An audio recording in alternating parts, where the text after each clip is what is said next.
Packers instant takeaways. Jordan Love takes over for injured Aaron Rodgers. The Green Bay Packers offense put up 30 points for only the second time this season and did so against a very good defense. Unfortunately, the Packers defense couldn't get a stop or come close to slowing the Eagles' run game. Now at 4-8, if there was some hope of the Packers making a playoff push, those are likely all but gone.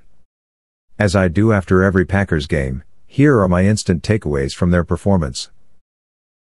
I imagine all of us have been wondering if the Packers would transition to Jordan Love at any point this season once they are eliminated from playoff contention.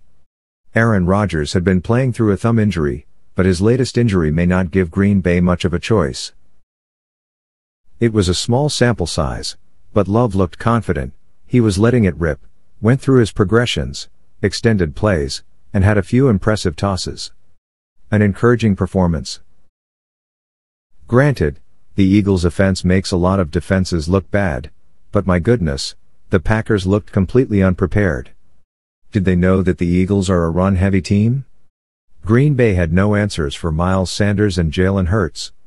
Sanders had massive running lanes between the tackles, while the edge rushers continued to set poor edges, which Hurts took advantage of.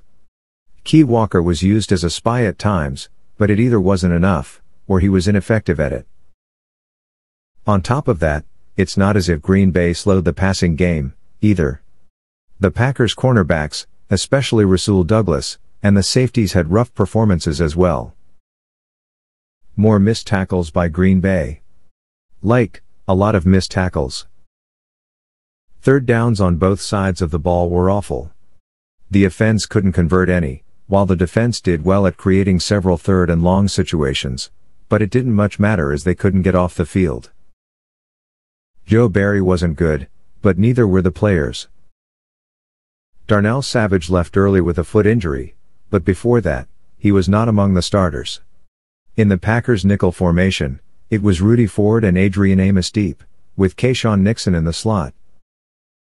The Packers only have Savage and Tariq Carpenter under contract in 2023, but you can pencil in Ford after he made another play with a forced fumble. He was brought in to be a special teams player, but he has been a solid defender as well. During the first 6 minutes of the game, the Packers' offense, defense, and special teams all looked completely lost.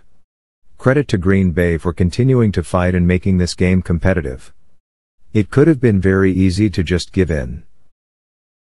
Justin Hollins, who was claimed off waivers on Wednesday, had a nice debut with a run stop, a sack, and a pressure. He's already been more effective than Jonathan Garvin and Ladarius Hamilton. The Packers' best chance of success on offense was going to begin with the run game, and we saw that. The Eagles' run defense has been susceptible as of late without Jordan Davis, and the Packers were able to create some wide running lanes for Aaron Jones and A.J. Dillon. Early on, anyways, this helped set up some success in the passing game. There were more two running back sets than what we've seen recently, and Green Bay was much more effective out of those sets than they were earlier in the season. Jones and Dillon were also used more in the passing game as well. A.J. Dillon easily had his best game of the season. He looked far more explosive than what we've seen all year.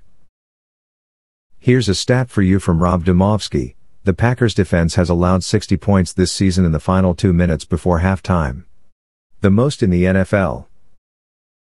The Eagles came into the game as the best in the NFL at creating turnovers, and we saw that as they picked off Aaron Rodgers twice. There are some drops here and there still, but Christian Watson continues to make huge strides right before our eyes as a playmaker. His speed is game-changing,